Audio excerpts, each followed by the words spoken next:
উপস্থিতি হাজিরিন, রব্বুল আলামিন আমাদেরকে সৃষ্টি করলেন।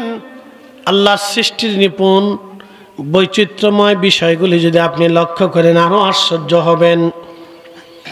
আল্লাহর নবী বলেন, হ্যাঁ আমার উম্মত তোমরা শোনো, মায়ের রেহেমে যখন আল্লাহ রব্বুল আলামিন সেফ জনের নিরাপদ আধারে পানিটাকে জমা করেন, পৃথিবীর বহু নারী মা হতে চাইলেও মা হতে পারে না, কারণ আমার আল্লাহ তাকে মা হতে দেয় না।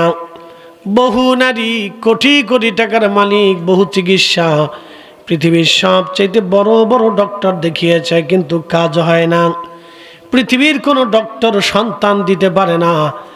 সন্তান দেওয়ার মালিক আমার আল্লাহ। আল্লাহ আল্লাহ আল্লাহ আল্লাহ, একসাথে জোরে বলেন মারহাবা। কে দেয়? একসাথে বলেন, কে দেয়?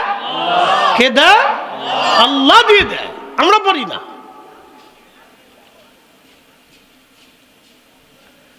সেফ জনের ভিতরে পানি জমা হলো 40 দিন, রক্তপিণ্ড করলেন আমার আল্লাহ।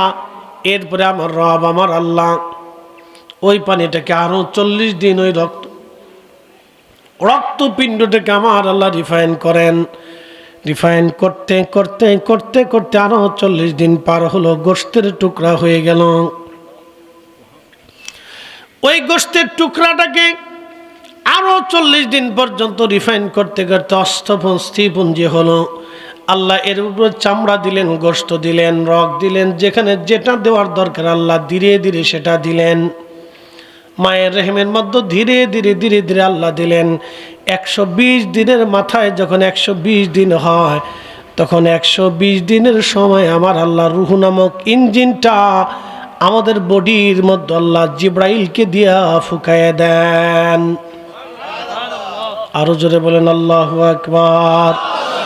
আল্লাহ তার ফেরেশতা দিয়ে আমাদের এই বডির ভিতরে আল্লাহ রূহ নামক ইঞ্জিনটা দিয়ে দেন। এই জন্য বডির সাথে আল্লাহর কোনো বক্তব্য নাই, বডির সাথে আল্লাহর কোনো হিসাব কিতাব নাই।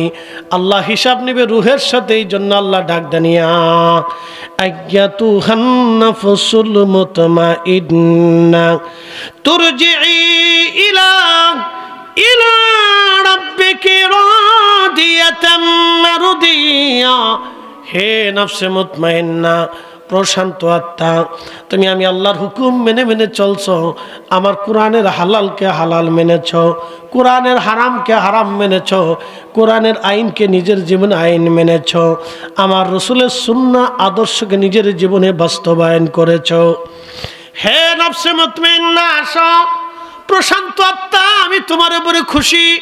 ইরজিই, ফিরে আসো তুমি। আল্লাহু আকবার করো। কি করো? তুমি ফিরে চলে আসো।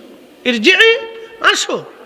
ইলা রাব্বিকা রাদিয়াতাম মারদিয়া, আমি খুশি, আমি তোমারে দুনিয়াতে পাঠাইছিলাম, তুমি আমার আইনগুলি মানছো, আসো আসো, তুমি চলে আসো।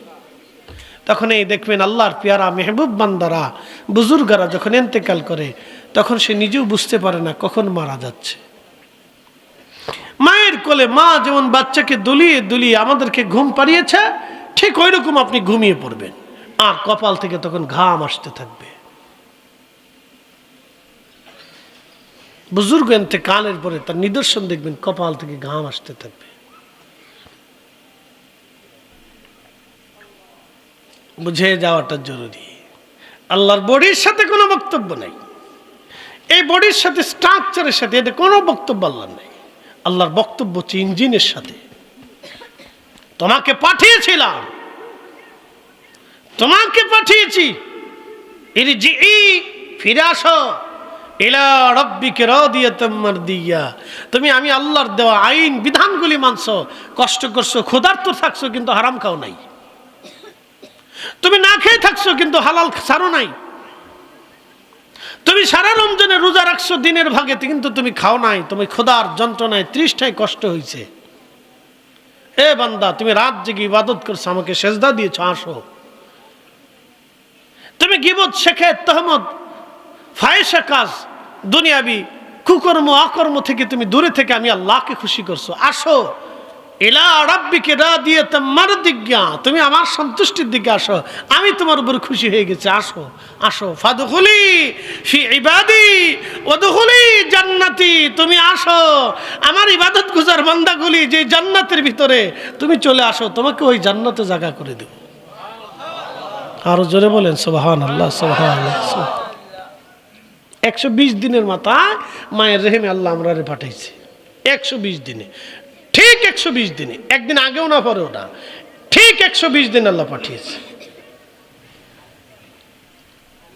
120 দিনে পাঠাই দিয়ে আল্লাহ লিখে দিয়েছে, জিবরাইল 4টে জিনিস আমার বান্দার জন্য তুমি লিখে দাও। 1 নম্বর, সে কতদিন পৃথিবীতে বেঁচে থাকবে, কত মাস, কত দিন, কত মিনিট, কত সেকেন্ড, তুমি এটা লিখে দাও। এই জন্য ওই নির্দিষ্ট তারিখ আসার পরে আমাদের মৃত্যু হবে, আগে হবে না, পরে হবে না। একসাথে বলেন আল্লাহু আকবার। লেখছে কে? আল্লাহ। জোরে বলেন কে লেখছে? আল্লাহ। নির্দিষ্ট টাইম লেখা হয়ে গেছে। জিবরাইল, আমার বান্দার জন্য 4টে জিনিস তুমি লেখো, 4টে জিনিস আমার ওই বান্দার জন্য তুমি লেখো। আমি আল্লাহ কবে তাকে পাঠাইলাম? আমি তো তাকে পাঠিয়েছি, কিন্তু সে আমার কাছে ফিরে চলে আসবে। যেই দিনটা চলে আসবে সেই দিনটা নির্দিষ্ট করে দিয়ে দিলাম, অমুক দিন এতটা বছর, 65 বছর 5 মাস 6 দিন এত মিনিট এত সেকেন্ডে আমার বান্দা আমার কাছে ফিরে আসবে। এতটা টাইম আমি আমার বান্দার জন্য বরাদ্দ করলাম। কারো 40 বছরও বরাদ্দ হলো, কারো 60 বছর বরাদ্দ হলো, কারো 80 বছর বরাদ্দ হলো, কারো 100 বছর বরাদ্দ হলো, কারো 10 মাস বরাদ্দ হলো, কেউ 10 দিন বরাদ্দ হলো, কারো 10 মিনিট বরাদ্দ হলো। আহা, আল্লাহর ইচ্ছা। আমাদের এখানে কিচ্ছু করার নেই। সন্তান পৃথিবীতে আসে, 10 মিনিট পরে মরে যায়, আল্লাহ তার জন্য ওই 10টা মিনিট বরাদ্দ করে। আমার বান্দার জন্য 10টা মিনিট বরাদ্দ করে দাও। আমরা এখানে অসহায়, পৃথিবীর সব অসহায়। মার্কিন president, Russian president, Chinese president, পৃথিবীর বড় গোয়েন্দা সংস্থা, বিরাট বড় সেনাপ্রধান, ফিল্ড মার্শাল, পারমাণবিক বিজ্ঞানী, চিকিৎসা বিজ্ঞানী, অর্থনীতিবিদ, রসায়নবিদ, পদার্থবিদ, মহাকাশ বিজ্ঞানী, পৃথিবীর সব জ্ঞান বিজ্ঞান এখানে মুক্ত উপরে পড়ে আছে। কিচ্ছু করার নাই।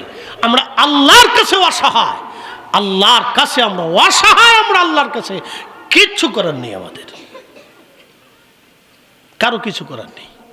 আল্লাহ 10 দিন 10 দিন, 11 দিন 11 দিন, 10 মাস 10 মাস, 10 বছর 10 বছর, 100 বছর 100 বছর, আল্লাহর বরাদ্দ। কিচ্ছু করার নেই আমাদের। আমরা আল্লাহর কাছে অসহায়। আমরা মাঝে মধ্যে দুনিয়াতে নিজেকে অনেক বড়ত্ব, অনেক কিছু সেই কিছু মনে করি। এগুলো শয়তান আমাদেরকে ধোঁকা দিয়ে দিয়ে দিয়ে দিয়ে ওদিকে নিয়ে চলে যায়। আমাদের কিচ্ছু নাই, সব ওনার নিয়ন্ত্রণে। কি আল্লাহর সৃষ্টির বিচিত্র! আল্লাহর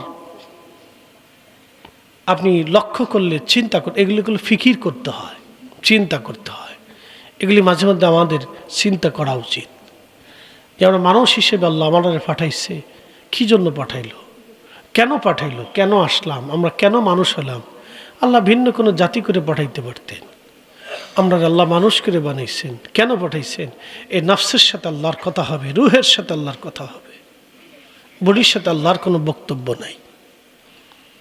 আল্লাহ বলবে, তোকে পাঠিয়েছিলাম, কি করেছিস বল, তুই কি করেছিস? তোকে তো পাঠিয়েছিলাম আমি আল্লাহ, আদর করে সৃষ্টি করে বানিয়ে পাঠিয়েছি। দুনিয়াতে তোকে আদর করে যত্ন করে রাখছি। আমার জন্য কি পাঠিয়েছিস? আর তোর নিজের জন্য কি নিয়ে আসছিস বল বান্দা? সাম্মা তুরাদ্দুনা ইলা আলিমিল গায়ব, ফিরে যাব আল্লাহর কাছে। ফায়ুনাব্বিউকুম বিমা কুনতুম তা'মালুন, আমাদেরকে আল্লাহ দেখাবে কি করেছ।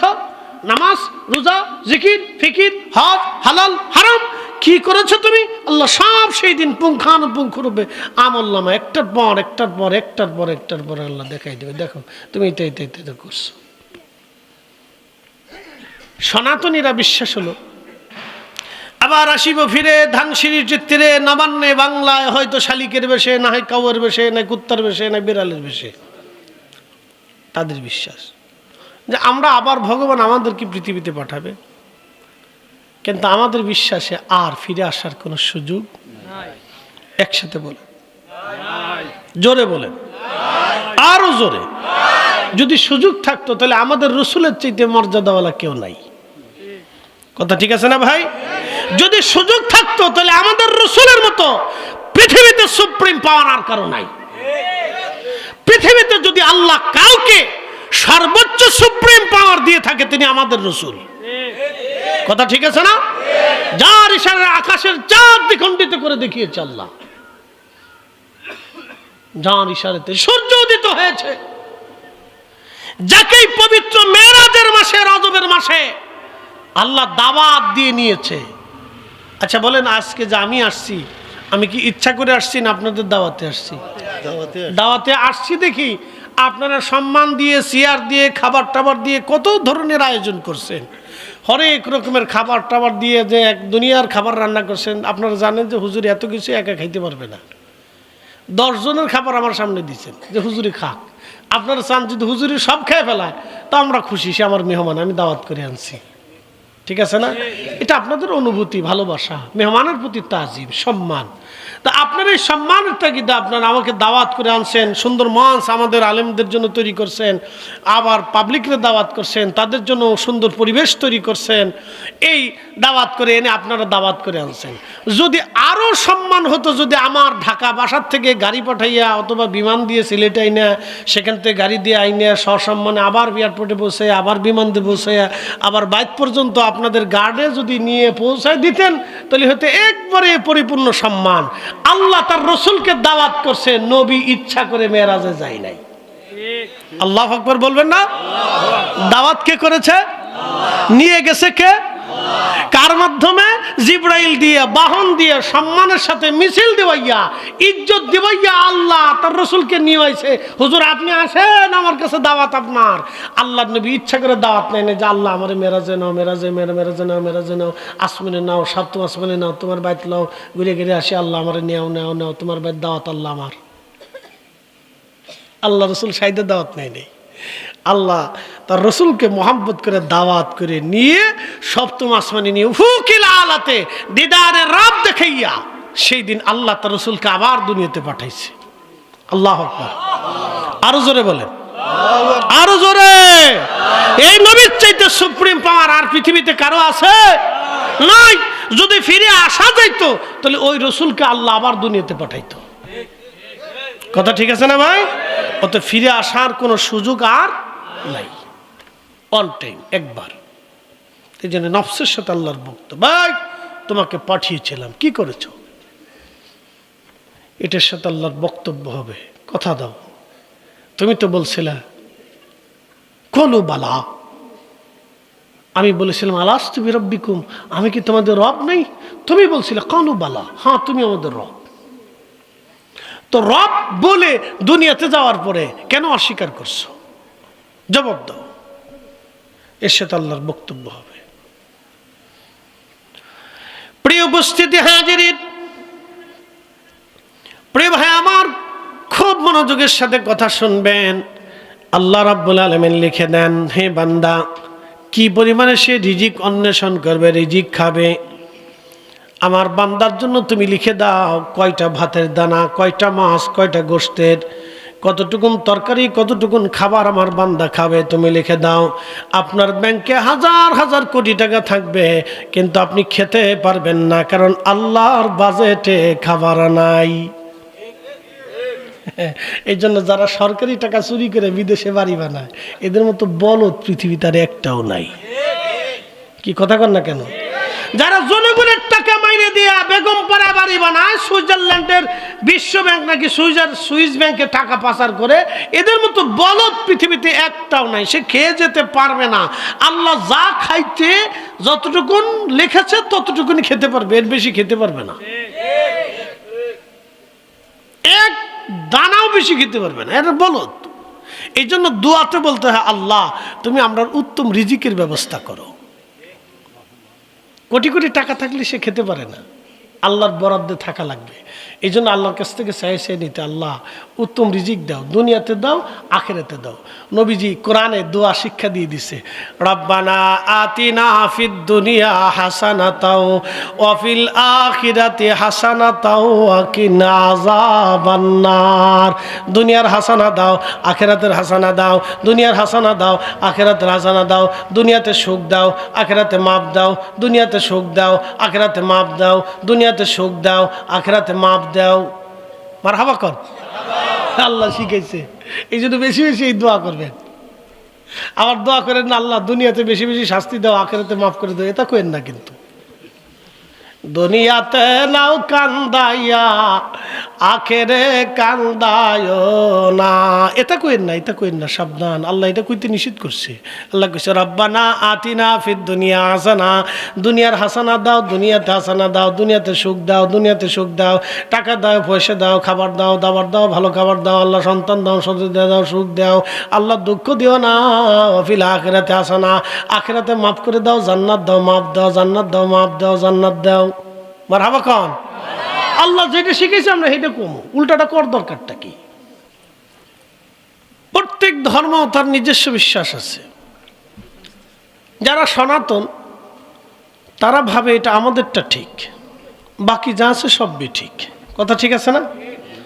যারা বৌদ্ধ তারা ভাবে আমাদেরটা ঠিক, বাকি যা আছে সবই ঠিক। যারা খ্রিস্টান তারা ভাবে আমাদেরটা ঠিক, বাকি যা আছে সবই ঠিক। যারা শিখ তারা ভাবে এটা আমাদেরটা ঠিক, বাকিটা সবই ঠিক। প্রত্যেক ধর্মই তারা নিজেদেরকে সঠিক হিসেবে উপস্থাপন করে। আসলে কোনটা ঠিক কোনটা বেঠিক আমরা যদি সূক্ষ্ম দৃষ্টিকোণ থেকে যাচাই করি, বাছাই করি, 1450 বছর আগে কোরআনে আল্লাহ রাব্বুল আলামিন আমাদেরকে শিক্ষা দিলেন, কুল্লু নাফস, এমন কোন জীবন নাই যে জীবন যায়িকাতুল মউত, মৃত্যুর স্বাদ গ্রহণ না করবে। একটা শব্দ, প্রত্যেক জীবনকে মৃত্যুর স্বাদ নিতে হবে। আপনি যদি গবেষণা করেন পৃথিবীতে কত মানুষ তন্ত্র মন্ত্র চিকিৎসা বিজ্ঞানের আধুনিকতার ছোঁয়ায় এই গবেষণার একেবারে চূড়ান্ত শিখরে মানুষ পৌঁছে গেছে, কিন্তু আজও পর্যন্ত মানব শরীরের 3500 রোগের প্রচুর অধিক রোগের ঔষধ মানুষ আবিষ্কার করছে, কিন্তু আজও পর্যন্ত মৃত্যু রোগের কোনো ওষুধ আবিষ্কার হলো না। এটাই মানুষ আল্লাহর কাছে অসহায়। অথচ 1450 বছর আগে আল্লাহ যা বললেন এটাই ঠিক। আল্লাহ এই কোরআনে আরো বললেন, কুল ইন্নাল মাউতাল্লাযী তাফিররুনা মিনহু। হাবিব উম্মতকে বলেন তারা মৃত্যু থেকে পালায়। আমরা দেখেন চিকিৎসায় বাংলাদেশে যদি ভালো না হয় তাহলে আমরা ভারত দেখি, ভারতে না হলে সিঙ্গাপুর দেখি, তা না হলে আমরা আমেরিকা দেখি। পৃথিবীর সবচেয়ে বড় বড় ভালো ভালো বিজ্ঞ ডাক্তার দেখানোর চেষ্টা করি এবং দেখাই। আচ্ছা বলেন, মানুষ কি বেঁচে থাকে? যে ডাক্তার চিকিৎসা করে পৃথিবীর সবচেয়ে বড় চিকিৎসা বিজ্ঞানে যে নোবেল পাইল, সেও বেঁচে থাকে না, মৃত্যুর কাছে সেও অসহায়। অথচ 1450 বছর আগে আল্লাহ বললেন, কুল, হুজুর আপনি বলেন, ইন্নাল মাউতাল্লাযী তাফিররুন, মানুষ মৃত্যু থেকে পালায়। শুধু পালায়, অনেক দিন বাঁচতে চায়। আমরা সবাই কিন্তু বাঁচতে চাই, সবাই চাই আমরা দীর্ঘদিন বেঁচে থাকব, অনেক দিন সুস্থ থাকব, সবাই বেঁচে থাকব। আমরা শুধু বেঁচে থাকার চিন্তা করি। আল্লাহ বলে দিলেন, হাবিব উম্মতকে বলেন, মৃত্যু থেকে সে পালায়, শুধু পালায়, শুধু পালায়। ফাইন্নাহু মুলাকিকুম, এই মৃত্যু তার সাথে মোলাকাত করবে। কি চরম সত্য! 1450 বছর আগে আল্লাহ যাহা বললেন, আগেও ঠিক পরেও ঠিক, আগেরটাও ঠিক পরেরটাও ঠিক। সেদিকে এক সাধু সন্ন্যাসীকে দেখলাম, এক প্রতিবেদনে দেখাইল লোকটা 40 বছর ধরে গোসল করে না। বলে কারণ কি? বিনা গোসলে সে ভগবান খুঁজতেছে। আপনি বুঝেন তো, মানুষ কতটা অসুস্থ আর বিকৃত মেধার অধিকারী হইলে গোসলবিহীন সে ভগবান খুঁজে। আপনি চিন্তা করেন, মানুষ এরা আমানুষ কিন্তু বেমারি, আপনাদের সিলেটের ভাষায় বলে বেমারি, অসুস্থ। 1450 বছর আগে আল্লাহ আমাদেরকে শিক্ষা দিলেন।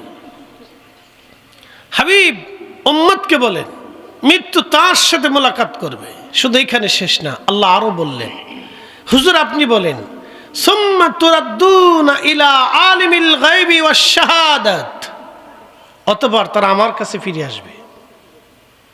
আমি তার ভিতরে বাহিরে, মনে অন্তরে, গোপনে ওপেনে প্রকাশ্যে সবকিছু জানি, আমি সব জানি। হুজুর আপনি বলে দেন আমার কাছে আসতে হবে,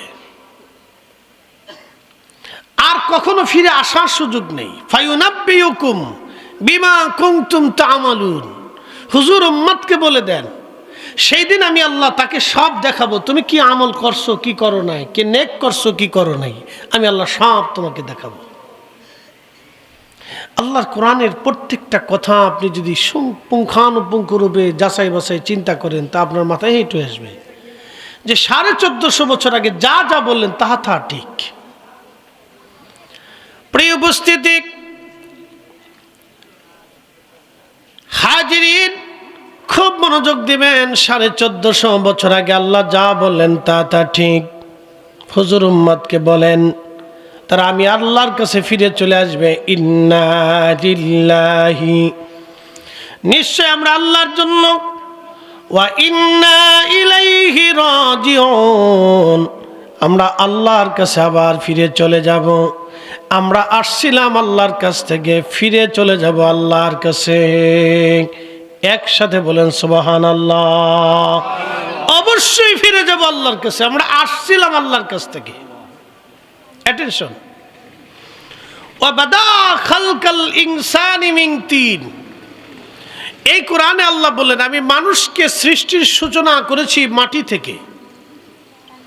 সুম্মা জাআলা নাসলাহু মিন সুলালাতিন মিন মাইন মাহিদ, আর আমি মানুষের বংশ বিস্তার করেছি, নসল, ছেলে মেয়ে নাতি পুতি, বংশের ক্রম ধারা বিন্যাস আমি করেছি মানুষের শরীর থেকে নির্গত নির্যাস পানি থেকে। আল্লাহর কথার ভিতরে আপনি কোনো তারতম্য পাবেন না। আমি মানুষের ক্রম বিন্যাস করেছি, একটার পর একটা, একটার পর একটা, একটার পর একটা। আমি করেছি মানুষের শরীর থেকে নির্গত নির্যাস পানি থেকে। এই নির্যাস পানিটা আল্লাহ আমাদের মায়ের রেহেমে সেফ জোনে একবার নিরাপদ আধারে, নিরাপদ স্থানে আল্লাহ জমা করলেন। আপনি একটু ভাবেন তো, আপনি তখন কি ছিলেন, আমি তখন কি ছিলাম? কিচ্ছু না। এখন আমি যদি মনে করি যে আমি ফরিদ সাহেব অনেক বড় বক্তা, বিরাট সুর আমার ফাইকে, এখন আমার চিন্তা চেতনা চলে গেল আমার নিজস্বের অস্তিত্বের দিকে, অহংকারের দিকে। কিন্তু আমার এই সুরটা তো আল্লাহ দিছে, কথা ঠিক আছে না? আপনারা বসে রয়েছেন আমার কথা শুনতেছেন, এই যে বসে রয়েছেন আপনারা আমার কথা শুনতেছেন, এই মহব্বতটা আল্লাহ আপনার কলিজায় দিয়ে দিছে, আমি দিতে পারি নাই। এই মেধাটা আল্লাহ আমাকে দিছেন, আমি নিজস্ব কোনো মেধা নাই। কারণ আমার বয়স 40-45 বছর আগে এই পৃথিবীতে আমার কোনো অস্তিত্ব বলে কিছু ছিল না। আমি আমার বাবার পৃষ্ঠদেশে শরীরের নির্যাসে তখন ঘুরে ফিরে বেড়াচ্ছি, তখন আমার কোনো অস্তিত্ব নাই। আমি মায়ের শরীরের ভিতরে নির্যাসে আমি তখন ঘুরে ঘুরে বেড়াচ্ছি, আমার কিচ্ছু নাই। আল্লাহ বলেন এই পানি দুইটাকে আমি একত্রিত করলাম, তোমার বডির স্ট্রাকচার তৈরি করার জন্যে আমি সেফ জোনে পানিটাকে নিক্ষিপ্ত করলাম। তারপরে এটাকে ধীরে ধীরে ধীরে ধীরে আমি 40 দিনে রিফাইন করে রক্তপিণ্ড করলাম। তখনই আল্লাহ কোরআনে বললেন খালাকাল ইনসানা মিন আলাক খালাকাল ইনসানা মিন আলাক, আমি মানুষকে সৃষ্টি করেছি রক্তপিণ্ড থেকে। আমি আগে বলছি আল্লাহর কথার কোনো তারতম্য পাবেন না। সব ধর্মই বলে আমারটা ঠিক, তা আপনারটা ঠিক হলে 40 বছর ধরে এক বেটা গোসলবিহীন কি করে ভগবান খুঁজে, আর এক বেটা হাত উঁচে করে রাখছে 40 বছর হাত নিচে নামাই না, হাতের ভিতরে সারা হইতে হইতে এত পর্যন্ত নামছে। তাহলে আপনি চিন্তা করেন, সে বলে কি খুঁজতেছে, 40 বছর ধরে হাত উঁচে করে খুঁজতেছে, খুঁজে পায় না, খুঁজতে খুঁজতে এই পর্যন্ত গেছে। এই জন্য হযরত বাইজিদ বুস্তামি রহমতুল্লাহ আলাইহি এক প্রতিবেশী ছিল আগুনের পূজারী। আগুনের পূজারীদেরকে বলা হয় মাজুসি। তো এই মাজুসি ধর্মের অধিকারী, যেমন আমাদের বাংলাদেশে রতন টাটা আছে না, রতন টাটা কোম্পানি, টাটা, এই টাটা কোম্পানির মালিক ছিল রতন টাটা। এই রতন টাটা হলো মাজুসি, তারা আগুনের পূজা করে। আদিম পার্সিয়ান মাজুসি, আদিম পার্সিয়ানরা আগুনের পূজা করত। তো এরা হচ্ছে আগুনের পূজারী, আগুন পূজা করে, আগুনকে খোদা মনে করে, আগুনকে রব মনে করে। তারা মনে করে আগুনই খোদা। এখন প্রশ্ন করি, এই কাগজে কাগজে ঘষা দিলে আগুন জ্বলবে? জ্বলে না। হাতে আর কাঠে ঘষা দিলে কি আগুন জ্বলবে? জ্বলবে না। হাতে হাতে ঘষা দিলে কি আগুন জ্বলবে? জ্বলবে না। তো আগুন জ্বালানোর জন্য নির্দিষ্ট একটা পদার্থ আল্লাহ সৃষ্টি করছে, আগুনকে জ্বলিয়ে রাখার জন্য নির্দিষ্ট জ্বালানিও আল্লাহ তৈরি করছে। এই জ্বালানিতে আগুন সবসময় জ্বলে থাকে। তাহলে বুঝা গেল আগুন কোনো সাহায্য ব্যতীত ইচ্ছা করেই জ্বলে না এবং একা একা জ্বলে থাকতে পারে না। তার জ্বলে থাকার জন্য একটা বিশেষ পদার্থের দরকার, জ্বালানি, এবং তার জ্বলার জন্য বিশেষ এক পদার্থ দরকার, যেই পদার্থের মাধ্যমে সে জ্বলে উঠবে। এর অর্থ হলো আগুন পরমুখাপেক্ষী, আর যে পরমুখাপেক্ষী হয় সে কখনো খোদা হতে পারে না। আল্লাহ কোরআনে বলে দিলেন আল্লাহুস সামাদ। হুজুর আপনি উম্মতকে বলে দেন আমি কারো মুখাপেক্ষী না, সব সৃষ্টি আমি আল্লাহর মুখাপেক্ষী। একসাথে বললেন আল্লাহু আকবার। সব সৃষ্টি কার মুখাপেক্ষী? আল্লাহর মুখাপেক্ষী। আমরা কেউ নিজেদের শক্তিতে চলতে পারি না। যদি বলেন হুজুর আমার অনেক শক্তি, আমার অনেক পয়সা, আমার অনেক ডাক্তার, আমার অনেক মেধা, তাহলে আপনাকে বলবো শিশুকালে আপনার এই মেধা কোথায় ছিল?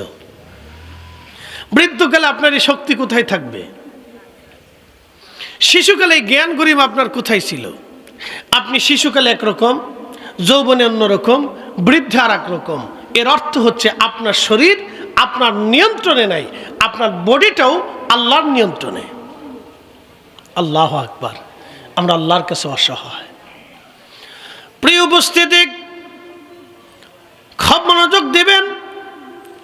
হযরতে বাইজিদ বুস্তামি রাহমাতুল্লাহ আলাইহি চিন্তা করলেন আমার প্রতিবেশী মাজুসি, মিথ্যা ধর্মের উপরে লোকটা মারা যাবে না। না, চলে গেলেন। তার নাম ছিল শামাউন। শামাউনের কাছে যা বললেন, শামাউন রে, 40টা বছর ধরে তুমি মিথ্যা ধর্মের উপরে প্রতিষ্ঠিত থেকে 40 বছর ধরে তুমি আগুনের পূজা করতেছো। হে শামাউন, 40 বছর ধরে তুমি আগুনের পূজা করো। শামাউন, তোমাকে সুযোগ দিলাম। শামাউন, তুমি আমার ধর্মে দীক্ষা নাও, মুসলমান হয়ে যাও, কালেমা পড়ো, এক আল্লাহতে বিশ্বাসী হয়ে যাও। শামাউন ডাক দে বলল, বাইজিদ 40টা বছর আমি আগুনের পূজা করলাম, শুধু পূজা করি নাই, আমি আগুনের পূজাছি, পূজারি মাজুসি ধর্মের প্রধান। আমি ধর্মের ধর্মগুরু। তুমি আমাকে তোমার ধর্মে দীক্ষা নিতে বলতেছ। এরে বাইজিদ, আমি কি করে বুঝবো তোমার ধর্ম সত্য আর আমার ধর্ম মিথ্যা? বাইজিদ বলল, তাহলে কি প্রমাণ তুমি চাও?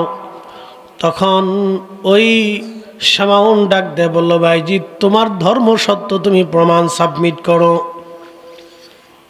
বাইজিদ বুস্তামি বললেন, শামাউন তুমি মুমূর্ষু, মৃত্যুর শয্যায় অসুস্থ, তো তুমি যে কোনো সময় মারা যাবা।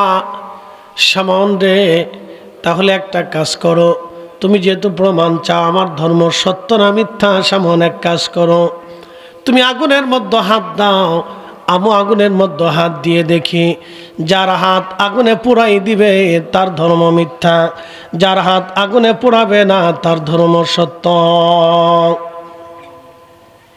সামন কা হ্যাঁ ঠিক আছে। তো বাইজিদ বুস্তামি বললেন, তাহলে তুমি হাত দাও, তুমি যে আগুনের পূজা করছো ওই আগুনেই হাত দাও। তুমি তোমার মন্দিরে যে আগুন জ্বালায় রাখছো তুমি ওই আগুনের ভিতরে হাত দাও। সামন মনে মনে চিন্তা করে, 40 বছর ধরে আগুনরে পূজা দিলাম, জিন্দিগিবার পূজা দিল তো আগুন আমার খাতির করতো না, তা আমি যদি আগে হাত দিই তাহলে আমার হাত পুড়ে যাবে না, আগে বাইজিদ হাত দিক, আগুন তার বাইজিদে খাতির করতো না। কিন্তু সামন জানে না অলিদের দৌড় আল্লাহর আরশ পর্যন্ত। কথা বলেন ঠিক কিনা? এটা সামন জানে না যে আউলিয়া কিরামের দৌড় আল্লাহর আরশ পর্যন্ত, আল্লাহ পর্যন্ত তারা দৌড়ায়, ইয়া রব, রবের সাথে তাদের সরাসরি হট কানেকশন, এটা ও জানে না, এ বিদ্যা তার কাছে নাই। তা সামন বললো, বাইজিদ তুমি আগে হাত দাও। তো বাইজিদ বুস্তামি তার সালাকি বুঝছে, তো সালাকি করুক, অলিদের কাছে তার সালাকি চলে না। আল্লাহর অলি বাইজিদ বুস্তামি রাহিমাহুল্লাহ সেই দিন তিনি আগুনের মধ্যে বিসমিল্লাহ বলে হাত ঢুকিয়ে দিলেন, আগুন জ্বলে। বাইজিদ বুস্তামির হাত আগুনের মধ্যে, আগুন জ্বলে কিন্তু হাত জ্বলে না, হাত পড়ে না।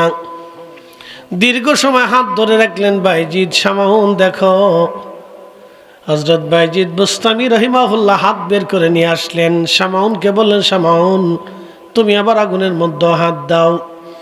বাইজিদ বুস্তামিকে সামাউন বলল, বাইজিদ 40 বছর ধরে আগুনের পূজা করলাম, 40টা বছর ধরে আগুনকে সেজদা দিলাম, ক্ষুধা মনে করে ভাবলাম 40 বছর তাকে ভজলাম, 40 বছর ধরে তার পূজা দিলাম, 40টা বছর ধরে তার ক্ষুধা মনে করলাম। বাইজিদ জীবনটা আমার মিথ্যা হয়ে গেল। বাইজিদ আগুনের মধ্যে তুমি হাত দিলা, তোমার হাত আগুনে পড়ল না। বাইজিদ তাহলে বলো, আমার আর বোঝার বাকি নাই, তোমার ধর্মই সত্য। বাইজিদ এটা কি করে সম্ভব হলো? বাইজিদ বুস্তামি ডাক দিয়ে বলেন, সামান তুমি 40 বছর ধরে আগুনকে সেজদা দিয়েছ, আমি একটা মুহূর্তের জন্য কখনো আগুন সেজদা দেই নাই। আমি আগুনের স্রষ্টা আমার রব আমার আল্লাহকে সেজদা দিয়েছি, আমি আমার এক মাবুদের সামনে মাথা নত করেছি, আমি ওই মালিকের হুকুম মেনে চলেছি। সামান 40 বছর ধরে আমি ওই মালিকের ইবাদত করি, যার কারণেই আগুন আল্লাহ আমার নিয়ন্ত্রণের মধ্য দিয়ে দিলেন। হে সামন, তুমিও যদি আল্লাহকে খুশি করতে পারো, এই আগুন তোমার জন্য আল্লাহ সহনশীল বানিয়ে দেবে। বাইজিদ বুস্তামিকে সামন বলল, বাইজিদ আর দেরি করো না, মরণের আগে তোমার ওই কালেমা ধর্ম দীক্ষা দিয়ে দাও, লা ইলাহা ইল্লাল্লাহু মুহাম্মাদুর রাসূলুল্লাহ সাল্লাল্লাহু আলাইহি ওয়াসাল্লাম। বাইজিদ বুস্তামি চ্যালেঞ্জে জিতে গেলেন। ইব্রাহিম আলাইহিস সালাম চ্যালেঞ্জ দিলেন, আগুনে ফেলে দিলে আগুন জ্বলতে লাগলো। শুধু ইব্রাহিম আলাইহিস সালাম না, সাহাবীদের জমানাতে এক আশ্চর্য ঘটনা ঘটল ইয়ামানে। সেই দিন যদি আবু মুসলিম আল খাওলামি ইয়ামানে আগুনে পুড়ে যায়, তাহলে ইয়ামানে আজ মুসলমান হয় না। সেই দিন যদি বাইজিদ বুস্তামি হাত আগুনে পুড়ে যায়, তাহলে ইরানের আর যে দশা হয় না। আজকে যদি শাহজালাল ইয়ামানি মুজাদ্দিদি জাই নামাজ দিয়ে সুরমা নদী পার না হতে পারে, তাহলে আজকের এই কালেমা শাহাদ বাঙালি নসিব হয় না। খাজা বাবা আজমিরি রাহিমাহুল্লাহ যদি পানিপথ থেকে ধুলি পানিপথে নিক্ষেপ করতে না পারতেন আজমির থেকে, তাহলে আজ মুসলমান ভারতে হয় না। মুজাদ্দিদ আল ফিসানি সেরহিন্দি ফারুকি রাহিমাহুল্লাহ যদি সিংহের খাসার ভিতরে নামাজ সেই দিন পড়তে না পারতেন, তাহলে দ্বীন ইলাহি প্রতিষ্ঠিত হয়ে ইসলাম ধ্বংস হয়ে যেত, আজ ইসলাম খুঁজে পাওয়া যেত না। যুগে যুগে যুগে যুগে এরকম ঘটনা ঘটছে। মিশরে যদি হযরত ওমর রাদিয়াল্লাহু আনহুর চিঠি যদি মিশরের নীল নদের পানি এনে দিতে না পারতো, তাহলে আজকে মিশরে মুসলিম পেতেন না। সারা জীবনই মিশরীরা কুমারী নারী নীল নদের পারে জবাই করত। আমাদের ধর্ম বহুবার চ্যালেঞ্জের সম্মুখীন হয়েছে, আর এই বহু চ্যালেঞ্জ আউলিয়া কারামের রুসি মাধ্যম দিয়ে আল্লাহ রাব্বুল আলামিন উত্তীর্ণ করেছেন। কঠিন কঠিন চ্যালেঞ্জের সম্মুখীন ইসলাম হয়েছে, যে চ্যালেঞ্জ থেকে আমাদের এই গতানুগতিক বিদ্যা তাদেরকে বের করে আনা সম্ভব ছিল না, কখনোই সম্ভব ছিল না আউলিয়া কেরামের আধ্যাত্মিক ক্ষমতা ব্যতীত। প্রিয় উপস্থিতি, আবু মুসলিম আল খাওলামি রহিমাহুল্লাহ ইয়ামানের ভণ্ড নবীর লোকেরা আবু মুসলিমকে ধরে নিয়ে গেল। হযরত আবু বকর সিদ্দিক তখন ইয়ামান দেশে কোনো সেনা পাঠাইতে পারেন নাই। মুসলিম সেনারা পৃথিবীর অন্য অন্য দেশে ভণ্ড নবী নিবৃত করার চেষ্টা করতেছিলেন। আবু মুসলিম আল খাওলামি রহিমাহুল্লাহ ইয়ামানে একা একা কালেমার দাওয়াত দেন। ভণ্ড নবীর লোকরা প্রচুর পরিমাণে তাকে ধরে নিয়ে গেল। তারা আগুন জ্বালে আবু মুসলিমকে আগুনের মধ্যে পোড়াবে। আবু মুসলিম চ্যালেঞ্জ দিলেন, হে ভণ্ড নবীর লোকেরা, তোমরা যদি আমাকে আগুনের মধ্যে পোড়াইতে পারো তাহলে আমার নবীর ধর্ম মিথ্যা, আর যদি আগুন আমাকে না পোড়ায় তাহলে আমার রসুলেরটা সত্য, তোমাদেরটা মিথ্যা। একসাথে বলেন আল্লাহু আকবার। না না হয় না, আওয়াজ তুলে জোরে বলেন। তারা আগুনে ঝাঁপ দিতে পারছে আর আপনি আল্লাহু আকবার বলতে পারবেন না, একসাথে বলেন আল্লাহু আকবার। তারা আগুনে ঝাঁপিয়ে পড়েছে মৃত্যুকে সামনে নিয়ে, সত্যকে প্রতিষ্ঠিত করার জন্য।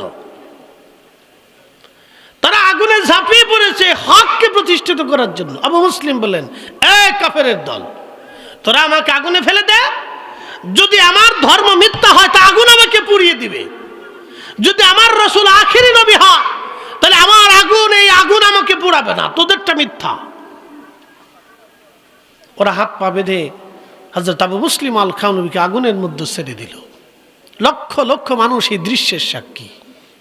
আগুন জ্বলে কিন্তু আবু মুসলিম জ্বলে না। একসাথে বলি আল্লাহু আকবার।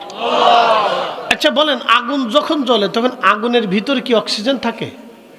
আপনি একটু বিজ্ঞান দিয়ে ব্যাখ্যা করেন, আগুনের ভিতরে কোনো অক্সিজেন? তাহলে আবু মুসলিম আল খাওলামি ঘন্টার পর ঘন্টা আগুনের মধ্যে অক্সিজেন ছাড়া কিভাবে বেঁচে রইলেন? আল্লাহু আকবার। এই জন্য আউলিয়া কেরামের কিছু কারামত আছে যেগুলি শরীয়ত দিয়ে বিজ্ঞান দিয়ে ব্যাখ্যা করা যায় না, এগুলি বিজ্ঞানের ব্যাখ্যা। এইগুলি আল্লাহ প্রদত্ত ক্ষমতা। হাজিরিন, খুবই মনোযোগের সাথে শোনেন। হযরত আবু মুসলিম আল খাওলামি আগুনের মধ্যে আগুন জ্বলে কিন্তু তিনি পুড়ে না। মদিনার সংবাদ চলে আসলো আবু মুসলিম আগুনে পুড়ে নাই। ইয়ামানের ভণ্ড নবী নিপাত গেল। সমস্ত মানুষ দোহরায় কালেমা পড়ল, হায় হায়, আমরা একটা মিথ্যার মধ্যে চলে গিয়েছিলাম, আল্লাহ আমরা হেফাজত করেছে। সেই দিন হাজার হাজার মানুষ তওবা করে ফিরে চলে আসলো। সেই দিন যদি আবু মুসলিম আল খাওলামি আগুনের মধ্যে পুড়ে যাইতেন তাহলে আজ হয়তো ইসলাম আমরা ইয়ামান এমন হতো না। প্রিয় মুসলমান, ইয়ামানের ইসলাম হয়তো ভিন্ন দিকেও চলে যেতে পারত, কিন্তু আমার রব আমার আল্লাহ তাদেরকে হেফাজত করেছিলেন। আবু মুসলিম মদিনায় আসলেন। হযরত ওমর থেকে জড়িয়ে ধরে হালান সাহালান দিয়ে চুমা খেতে লাগলেন আর বললেন, আবু মুসলিম এই উম্মতের ইব্রাহিমের মতো, এই উম্মতের ইব্রাহিম, আবু মুসলিম এই উম্মতের ইব্রাহিম। হ্যাঁ সিলেটবাসী খুব মনোযোগ দিবেন। যুগে যুগে ইসলাম চ্যালেঞ্জের সম্মুখীন হয়েছে, আর আমার রব মুসলিমদেরকে চ্যালেঞ্জ থেকে উত্তীর্ণ করেছেন। সবাই বলে আমার ধর্ম মিথ্যা, আমার ধর্ম হক, বাকি ধর্মগুলি মিথ্যা। আমাদেরকে ইসলাম শিখিয়ে দিল হাতে নাতে, হাতে কলমে প্রমাণ দিয়ে। আল্লাহ সাবমিট করে দিল, দেখো আমারটা সত্য, বাকি সব ধর্মগুলি মিথ্যা। এই কুরআন আল্লাহর ঐশী কালাম, আল্লাহর জবান নিঃসৃত কালাম, দুনিয়ার কোনো ব্যক্তি কোনো মানব রচিত কালাম না, এটা সরাসরি আমার রব আমার নবীর কালবে পাঠিয়েছেন। একসাথে বলবেন আল্লাহু আকবার। আরো জোরে। আমি একটা সূত্র আপনাদেরকে দিতেছি। এই কোরআন কার কালাম? কে বলেছে? কি করে জানেন এটা আল্লাহর কালাম? বলেন।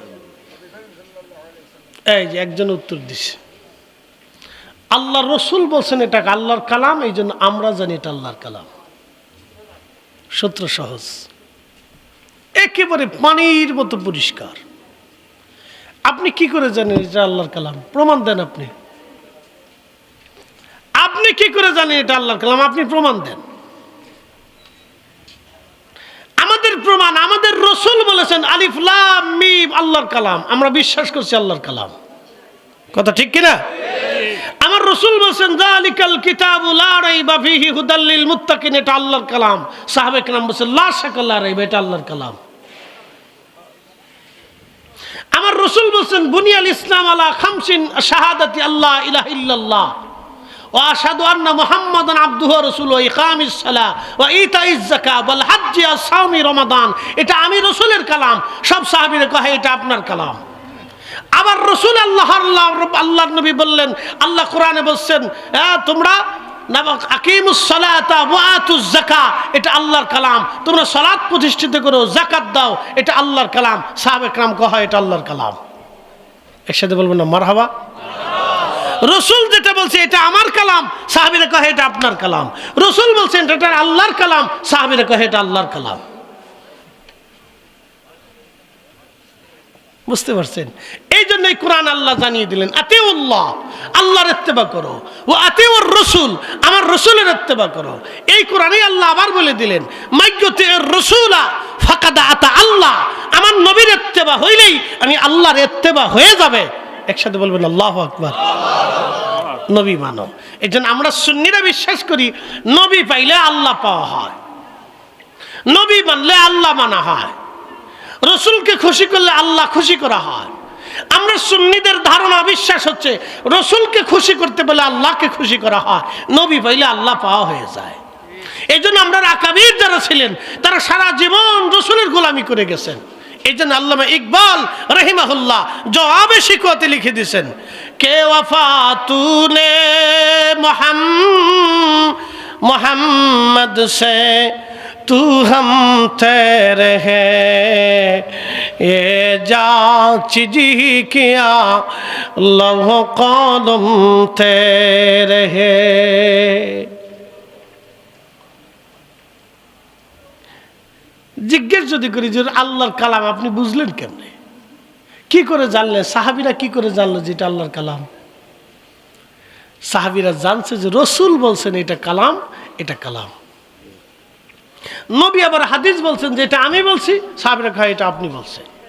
আবার রাসূল বলছেন যে এটা আল্লাহ বলছেন, সাহাবীরা কয় এটা আল্লাহ বলছেন। একসাথে বলবেন আল্লাহু আকবার। আরো জোরে বলেন। তাহলে সাহাবীদের পরিপূর্ণ বিশ্বাস ছিল রাসূলের উপরে। কথা ঠিক আছে কিনা? রাসূল দিয়ে তারা আল্লাহকে বিশ্বাস করছে যাহা আল্লাহ আছে। এর আগে পৃথিবীতে ওই সময়ে কেউ জানতো না যে আল্লাহ আছে। ওই সময় কেউ জানতো না যে আল্লাহ আছে। খ্রিস্টান জানতো আল্লাহ আছে, কিন্তু আল্লাহর ছেলে আছে, আল্লাহর বউ আছে। এরপরে আল্লাহর নবী এসে বললেন না আল্লাহ এক, কুল হুয়াল্লাহু আহাদ, বলো আল্লাহ এক। একসাথে বলেন আল্লাহু আকবার। আল্লাহুস সামাদ, বলে দাও আল্লাহর কোনো মুখাপেক্ষ কিনা। লাম ইয়ালিদ ওয়া লাম ইউলাদ, তিনি জন্ম নেন না, জন্ম দেন না। খ্রিস্টানদের উত্তর, ইহুদিদের উত্তর আল্লাহ দিয়ে দিলেন। হাবিব মুহাম্মদকে বলে দেন। ইহুদি খ্রিস্টানরা বলে আল্লাহ আছে, কিন্তু আল্লাহর বেটা আছে, পুত্র আছে, সন্তান আছে, বউ আছে, আল্লাহর পোলাপান আছে, বাচ্চা কাচ্চা আছে। আপনি নবী বলে দেন আল্লাহর কোনো বাচ্চা কাচ্চা নেই, বাবা মা নাই, জন্ম নেয় না, জন্ম দেয় না। আল্লাহ কারো মুখাপেক্ষ কিনা। আল্লাহর সন্তানের দরকার নেই, স্ত্রীর দরকার নেই। আল্লাহর কাম, ক্রোধ, লোভ, মোহ, হিংসা, কামনা, বাসনা সব নেগেটিভ থেকে আল্লাহ মুক্ত। সব পাপ পঙ্কিলতা, পোষা গান্দা আন্দা ফসা থেকে আল্লাহ মুক্ত। আল্লাহ পুত পবিত্র, আল্লাহ সুবহানাহু ওয়া তাআলা, আল্লাহ সুবহান, আল্লাহ পাক, আল্লাহ পাক, আল্লাহ পাক। একসাথে বলেন আল্লাহু আকবার। আল্লাহ শুরু নাই, শেষ নাই, দৈর্ঘ্য নাই, প্রস্থ নাই, ব্যাস নাই, ব্যাসার্ধ নাই, ওজন নাই, জায়গা নাই, দখল নাই, কিচ্ছু নেই। আল্লাহর অতীত নেই, বর্তমান, ভবিষ্যৎ কিছু নেই। কাল থেকে, আধার থেকে, আলো থেকে, সব কিছু থেকে আল্লাহ মুক্ত। উনি আল্লাহ। এই কথাগুলো আমরা বলিনি, আল্লাহ রসুল শিখেছে, আমরা বলতেছি। কোথায় পাইতেন? রসুল বলে দিয়ে গেছেন, তাই আমরা পাইছি। নবী না বললে আমরা পেতাম না। এই জন্য আল্লাহ বলছেন হাবিব উম্মতকে বলেন আপনাকে মানলে আমি আল্লাহ মানা হবে। একসাথে বলবেন আল্লাহু আকবার। এই জন্য ওই রসুলের শানকে কেউ যদি ছোট করে তাহলে বুঝবেন তার আখিরাত ধ্বংস, তার কিচ্ছু নেই। ওই নবীর শানকে কেউ যদি ছোট করে তাহলে বুঝবেন তার আখিরাত ধ্বংস, তার আর কিচ্ছু নেই, শেষ। সে আন্দা গান্দা পাসা, তার জীবনে কিছু নেই। আপনাকে সহজ ভাষায় সাবলীল ভাবে যুক্তি তর্ক দিয়ে বুঝাইলাম। প্রিয় উপস্থিতি হাজিরিন, রব্বুল আলামিন আমাদেরকে সৃষ্টি করলেন। আল্লাহর সৃষ্টির নিপুণ বৈচিত্র্যময় বিষয়গুলি যদি আপনি লক্ষ্য করেন আরো আশ্চর্য হবেন। আল্লাহর নবী বললেন, হ্যাঁ আমার উম্মত তোমরা শোনো, মায়ের রেহেমে যখন আল্লাহ রব্বুল আলামিন সেফ জনের নিরাপদ আধারে পানিটাকে জমা করেন, পৃথিবীর বহু নারী মা হতে চাইলেও মা হতে পারে না, কারণ আমার আল্লাহ তাকে মা হতে দেয় না। বহু নারী কোটি কোটি টাকার মালিক, বহু চিকিৎসা, পৃথিবীর সবচেয়ে বড় বড় ডক্টর দেখিয়েছে, কিন্তু কাজ হয় না। পৃথিবীর কোনো ডক্টর সন্তান দিতে পারে না। সন্তান দেওয়ার মালিক আমার আল্লাহ। আল্লাহ আল্লাহ আল্লাহ আল্লাহ, একসাথে জোরে বলেন মারহাবা। কে দেয়? একসাথে বলেন, কে দেয়? কে দেয়? আল্লাহ দিয়ে দেয়, আমরা পারি না।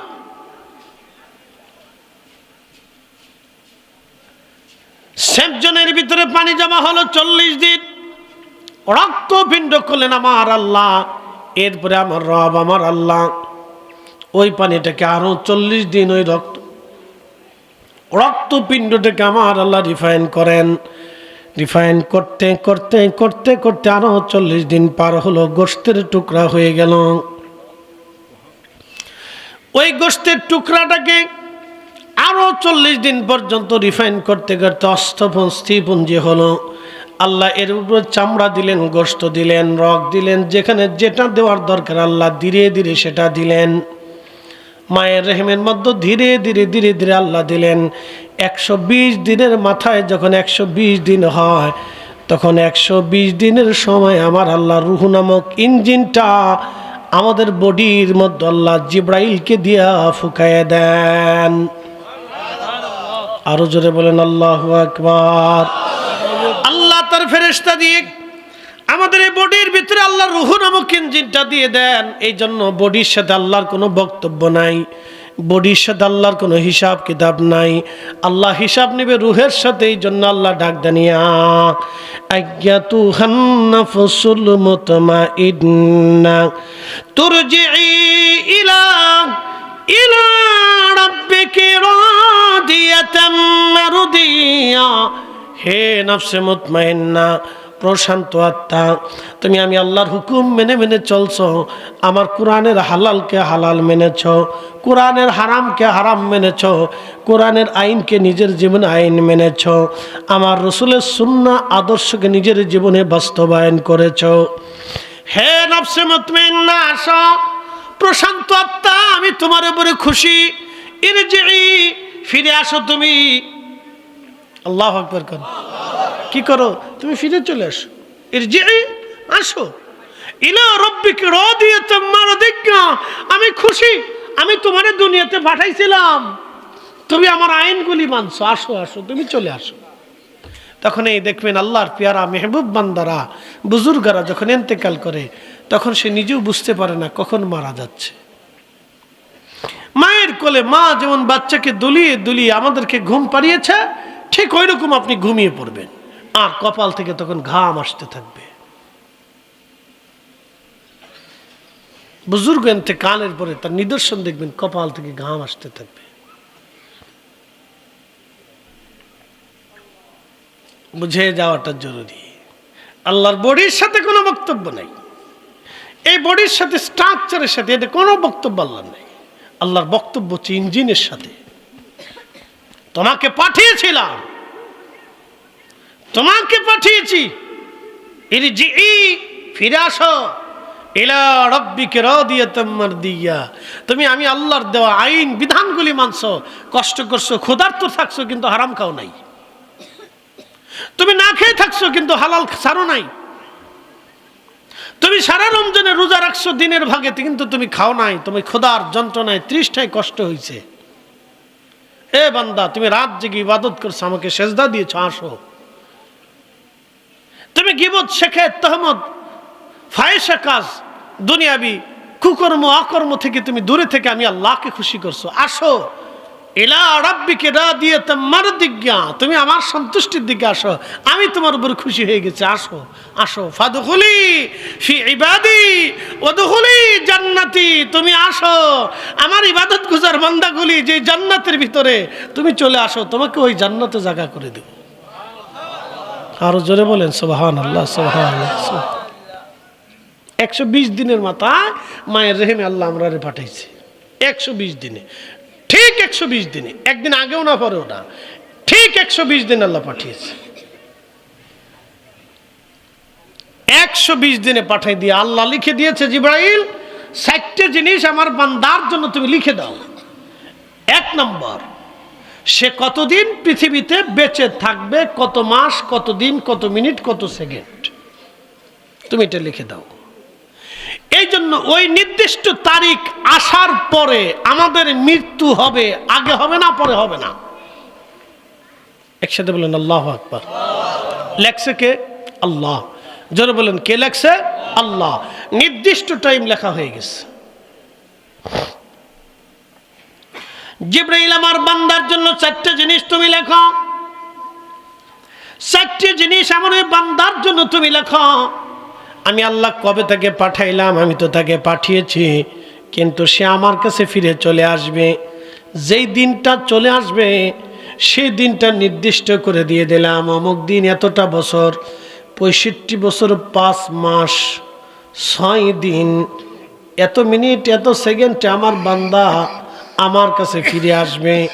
এতটা টাইম আমি আমার বান্দার জন্য বরাদ্দ করলাম। কারো 40 বছরও বরাদ্দ হলো, কারো 60 বছর বরাদ্দ হলো, কারো 80 বছর বরাদ্দ হলো, কারো 100 বছর বরাদ্দ হলো, কারো 10 মাস বরাদ্দ হলো, কেউ 10 দিন বরাদ্দ হলো, কারো 10 মিনিট বরাদ্দ হলো। আহা, আল্লাহর ইচ্ছা। আমাদের এখানে কিচ্ছু করার নেই। সন্তান পৃথিবীতে আসে, 10 মিনিট পরে মরে যায়, আল্লাহ তার জন্য ওই 10টা মিনিট বরাদ্দ করে। আমার বান্দার জন্য 10টা মিনিট বরাদ্দ করে দাও। আমরা এখানে অসহায়, পৃথিবীর সব অসহায়। মার্কিন president, Russian president, Chinese president, পৃথিবীর বড় গোয়েন্দা সংস্থা, বিরাট বড় সেনাপ্রধান, ফিল্ড মার্শাল, পারমাণবিক বিজ্ঞানী, চিকিৎসা বিজ্ঞানী, অর্থনীতিবিদ, রসায়নবিদ, পদার্থবিদ, মহাকাশ বিজ্ঞানী, পৃথিবীর সব জ্ঞান বিজ্ঞান এখানে মুক্ত উপরে পড়ে আছে, কিচ্ছু করার নাই। আমরা আল্লাহর কাছে অসহায়, আল্লাহর কাছে আমরা অসহায়, আমরা আল্লাহর কাছে কিচ্ছু করার নেই। আমাদের কারো কিছু করার নেই। আল্লাহ 10 দিন 10 দিন, 11 দিন 11 দিন, 10 মাস 10 মাস, 10 বছর 10 বছর, 100 বছর 100 বছর, আল্লাহর বরাদ্দ, কিচ্ছু করার নেই আমাদের। আমরা আল্লাহর কাছে অসহায়। আমরা মাঝে মধ্যে দুনিয়াতে নিজেকে অনেক বড়ত্ব, অনেক কিছু সেই কিছু মনে করি। এগুলো শয়তান আমাদেরকে ধোঁকা দিয়ে দিয়ে দিয়ে দিয়ে ওদিকে নিয়ে চলে যায়। আমাদের কিচ্ছু নাই, সব ওনার নিয়ন্ত্রণে। কি আল্লাহর সৃষ্টির বিচিত্র! আল্লাহর আপনি লক্ষ্য করলে, চিন্তা করলে, এগুলো ফিকির করতে হয়, চিন্তা করতে হয়। এগুলি মাঝে মধ্যে আমাদের চিন্তা করা উচিত যে আমরা মানুষ হিসেবে আল্লাহ আমাদের পাঠাইছে, কি জন্য পাঠাইলো, কেন পাঠাইলো, কেন আসলাম, আমরা কেন মানুষ হলাম। আল্লাহ ভিন্ন কোনো জাতি করে পাঠাইতে পারতেন, আমরা আল্লাহ মানুষ করে বানাইছেন। কেন পাঠাইছেন? এই নফসের সাথে আল্লাহর কথা হবে, রুহের সাথে আল্লাহর কথা হবে, বডির সাথে আল্লাহর কোনো বক্তব্য নাই। আল্লাহ বলবে, তোকে পাঠিয়েছিলাম, কি করেছিস বল, তুই কি করেছিস? তোকে তো পাঠিয়েছিলাম আমি আল্লাহ, আদর করে সৃষ্টি করে বানিয়ে পাঠিয়েছি, দুনিয়াতে তোকে আদর করে যত্ন করে রাখছি। আমার জন্য কি পাঠিয়েছিস? আর তোর নিজের জন্য কি নিয়ে আসছিস বল বান্দা? সাম্মা তুরাদ্দুনা ইলা আলিমিল গায়ব, ফিরে যাব আল্লাহর কাছে। ফায়ুনাব্বিউকুম বিমা কুনতুম তা'মালুন, আমাদেরকে আল্লাহ দেখাবে কি করেছ, নামাজ, রোজা, জিকির, ফিকির, হজ, হালাল, হারাম কি করেছো তুমি, আল্লাহ সব সেই দিন পুঙ্খানুপুঙ্খরূপে আমলনামা একটার পর আল্লাহ দেখাই দেবে, দেখো তুমি এটা করছো। সনাতনীরা বিশ্বাস হলো। আবার আসিব ফিরে ধানসিঁড়ির চিত্রে নবান্নে বাংলায়, হয়তো শালিকের বেশে, না হয় কাউয়ের বেশে, না কুত্তার বেশে, না বিড়ালের বেশে। তাদের বিশ্বাস যে আমরা আবার ভগবান আমাদেরকে পৃথিবীতে পাঠাবে, কিন্তু আমাদের বিশ্বাসে আর ফিরে আসার কোনো সুযোগ একসাথে বলে, জোরে বলেন, আরো জোরে। যদি সুযোগ থাকতো তাহলে আমাদের রসুলের চাইতে মর্যাদাওয়ালা কেউ নাই। কথা ঠিক আছে না ভাই? যদি সুযোগ থাকতো তাহলে আমাদের রসুলের মতো পৃথিবীতে সুপ্রিম পাওয়ার আর কারো নাই। পৃথিবীতে যদি আল্লাহ কাউকে সর্বোচ্চ সুপ্রিম পাওয়ার দিয়ে থাকে তিনি আমাদের রসুল। কথা ঠিক আছে না? যার ইশারায় আকাশের চাঁদ দ্বিখণ্ডিত করে দেখিয়েছে আল্লাহ, যার ইশারাতে সূর্য উদিত হয়েছে, যাকেই পবিত্র মেরাজের মাসে, রজবের মাসে আল্লাহ দাওয়াত দিয়ে নিয়েছে। আচ্ছা বলেন, আজকে যে আমি আসছি, আমি কি ইচ্ছা করে আসছি না আপনাদের দাওয়াতে আসছি? দাওয়াতে আসছি দেখি আপনারা সম্মান দিয়ে, চেয়ার দিয়ে, খাবার টাবার দিয়ে কত ধরনের আয়োজন করছেন, হরেক রকমের খাবার টাবার দিয়ে যে এক দুনিয়ার খাবার রান্না করছেন। আপনারা জানেন যে হুজুর এত কিছু একা খাইতে পারবে না, 10 জনের খাবার আমার সামনে দিচ্ছেন যে হুজুরি খাক। আপনারা চান যদি হুজুরি সব খেয়ে ফেলায় তো আমরা খুশি, সে আমার মেহমান, আমি দাওয়াত করে আনছি। ঠিক আছে না? এটা আপনাদের অনুভূতি, ভালোবাসা, মেহমানের প্রতি তাজিম, সম্মান। তা আপনার এই সম্মানের তাগিদে আপনারা আমাকে দাওয়াত করে আনছেন, সুন্দর মঞ্চ আমাদের আলেমদের জন্য তৈরি করছেন, আবার পাবলিকরে দাওয়াত করছেন, তাদের জন্য সুন্দর পরিবেশ তৈরি করছেন। এই দাওয়াত করে এনে আপনারা দাওয়াত করে আনছেন। যদি আরও সম্মান হতো, যদি আমার ঢাকা বাসার থেকে গাড়ি পাঠাইয়া অথবা বিমান দিয়ে সিলেটে আইনা, সেখান থেকে গাড়ি দিয়ে আইনা সসম্মানে আবার এয়ারপোর্টে বসে, আবার বিমান দিয়ে বসে, আবার বাইক পর্যন্ত আপনাদের গার্ডে যদি নিয়ে পৌঁছায় দিতেন, তাহলে হয়তো একবারে পরিপূর্ণ সম্মান। আল্লাহ তার রসুলকে দাওয়াত করছে, নবী ইচ্ছা করে মেরাজে যায় নাই। আল্লাহু আকবার বলবেন না? দাওয়াত কে করেছে? নিয়ে গেছে কে? কার মাধ্যমে? জিবরাইল দিয়ে, বাহন দিয়ে, সম্মানের সাথে মিছিল দেওয়াইয়া, ইজ্জত দেওয়াইয়া আল্লাহ তার রসুলকে নিয়ে আইছে। হুজুর আপনি আসেন, আমার কাছে দাওয়াত আপনার। আল্লাহ নবী ইচ্ছা করে দাওয়াত নেয় না যে আল্লাহ আমার মেরাজে নাও, মেরাজে নাও, আসমানে নাও, সপ্তম আসমানে নাও, তোমার বাইত নাও, ঘুরে ঘুরে আসি, আল্লাহ আমার নেও, তোমার বাইত দাওয়াত আল্লাহ আমার। আল্লাহ রসুল সাইদে দাওয়াত নেই। আল্লাহ তার রসুলকে মোহাম্মত করে দাওয়াত করে নিয়ে সপ্তম আসমানে নিয়ে ফুকিল আলাতে দিদারে রব দেখাইয়া সেই দিন আল্লাহ তার রসুলকে আবার দুনিয়াতে পাঠাইছে। আল্লাহু আকবার। আরো জোরে বলেন, আরো জোরে। এই নবীর চাইতে সুপ্রিম পাওয়ার আর পৃথিবীতে কারো আছে? নাই। যদি ফিরে আসা যাইতো তাহলে ওই রসুলকে আল্লাহ আবার দুনিয়াতে পাঠাইতো। কথা ঠিক আছে না ভাই? অত ফিরে আসার কোনো সুযোগ আর নাই, অন টাইম একবার। এই জন্য নফসের সাথে আল্লাহর ভক্ত, ভাই তোমাকে পাঠিয়েছিলাম, কি করেছো? এটার সাথে আল্লাহর বক্তব্য হবে, কথা দাও। তুমি তো বলছিলে কলু বালা, আমি বলেছিলাম আলাস্তু বিরাব্বিকুম, আমি কি তোমাদের রব নেই? তুমি বলছিলে কলু বালা, হ্যাঁ তুমি আমাদের রব। তো রব বলে দুনিয়াতে যাওয়ার পরে কেন অস্বীকার করছো? জবাব দাও। এর সাথে আল্লাহর বক্তব্য হবে। প্রিয় উপস্থিতি হাজিরিন, প্রিয় ভাই আমার, খুব মনোযোগের সাথে কথা শুনবেন। আল্লাহ রাব্বুল আলামিন লিখে দেন, হে বান্দা, কি পরিমাণে সে রিজিক অন্বেষণ করবে, রিজিক খাবে। আমার বান্দার জন্য তুমি লিখে দাও কয়টা ভাতের দানা, কয়টা মাছ, কয়টা গোশতের, কতটুকুন তরকারি, কতটুকুন খাবার আমার বান্দা খাবে, তুমি লিখে দাও। আপনার ব্যাংকে হাজার হাজার কোটি টাকা থাকবে, কিন্তু আপনি খেতে পারবেন না, কারণ আল্লাহর বাজেটে খাবার নাই। এই জন্য যারা সরকারি টাকা চুরি করে বিদেশে বাড়ি বানায়, এদের মতো বলদ পৃথিবীতে আর একটাও নাই। কি কথা কন না কেন? যারা জনগণের টাকা মাইনে দিয়া বেগম পাড়া বা বাড়ি বানায়, সুইজারল্যান্ডের বিশ্ব ব্যাংক নাকি সুইস ব্যাংকে টাকা পাচার করে। এদের মতো বলদ পৃথিবীতে একটাও নাই, সে খেয়ে যেতে পারবে না। আল্লাহ যা খাইতে যতটুকুন লিখেছে ততটুকুনি খেতে পারবে, এর বেশি খেতে পারবে না। এক দানাও বেশি খেতে পারবে না, এটা বলদ। এই জন্য দোয়াতে বলতে হয়, আল্লাহ তুমি আমরা উত্তম রিজিকের ব্যবস্থা করো। কোটি কোটি টাকা থাকলে সে খেতে পারে না, আল্লাহর বরাদ্দে থাকা লাগবে। এই জন্য আল্লাহর কাছ থেকে চাইছে নিতে, আল্লাহ উত্তম রিজিক দাও, দুনিয়াতে দাও, আখিরাতে দাও। নবীজি কোরআনে দোয়া শিক্ষা দিয়ে দিছে, রব্বানা আতিনা ফিদ দুনিয়া হাসানাতাও ওয়া ফিল আখিরাতি হাসানাতাও ওয়া কিনা আযাবান্নার। দুনিয়ার হাসানা দাও, আখিরাতের হাসানা দাও, দুনিয়ার হাসানা দাও, আখিরাতের হাসানা দাও। দুনিয়াতে সুখ দাও, আখিরাতে মাপ দাও, দুনিয়াতে সুখ দাও, আখিরাতে মাপ দাও, দুনিয়াতে সুখ দাও, আখিরাতে মাপ দাও। মারহাবা কর। আল্লাহ শিখাইছে, এই জন্য বেশি বেশি এই দোয়া করবেন।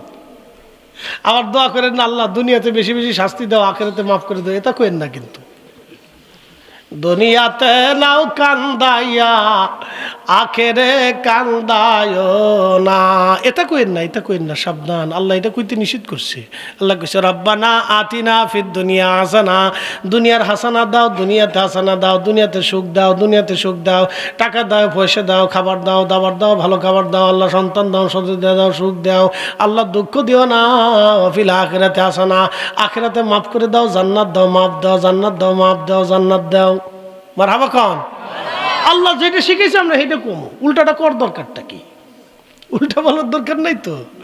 আল্লাহ যেটা শিখেছে এটা কর, উল্টা বলার দরকার নাই।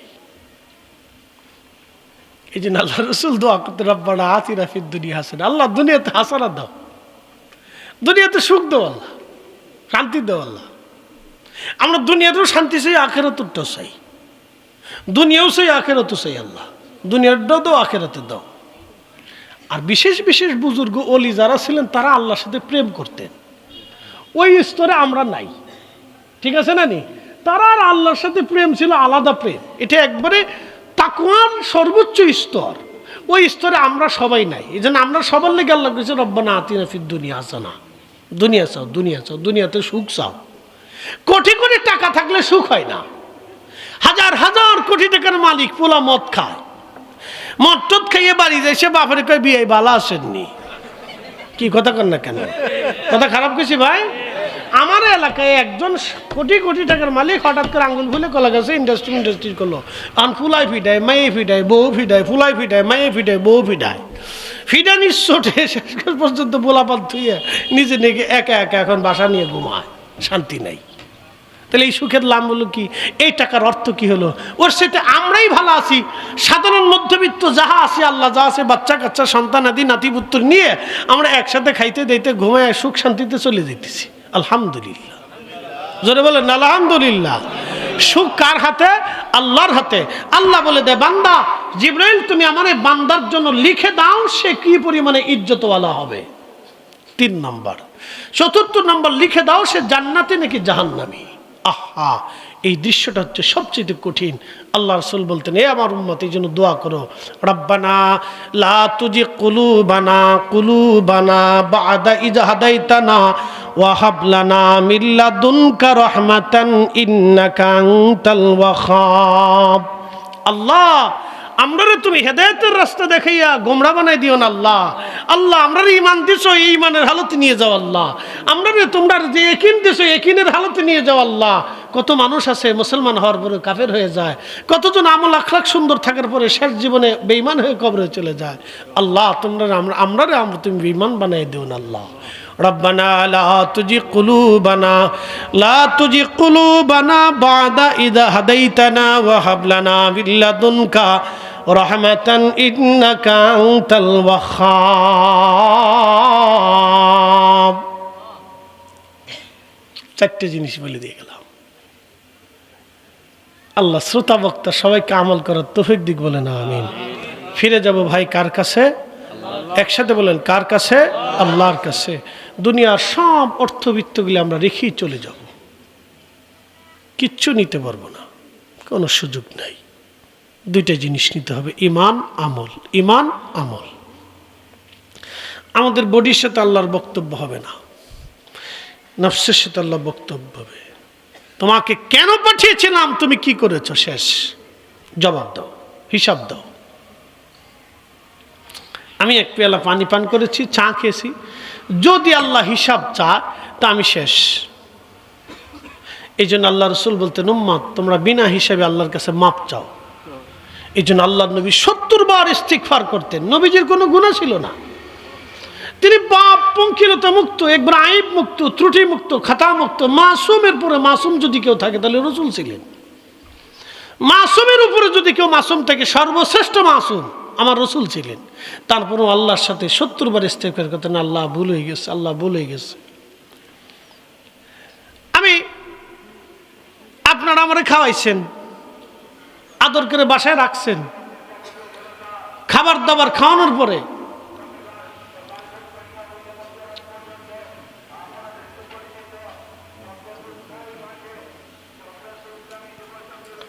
আরে আচ্ছা আপনার মাহফিল চলতেছে, তুমি মাইকিং পরে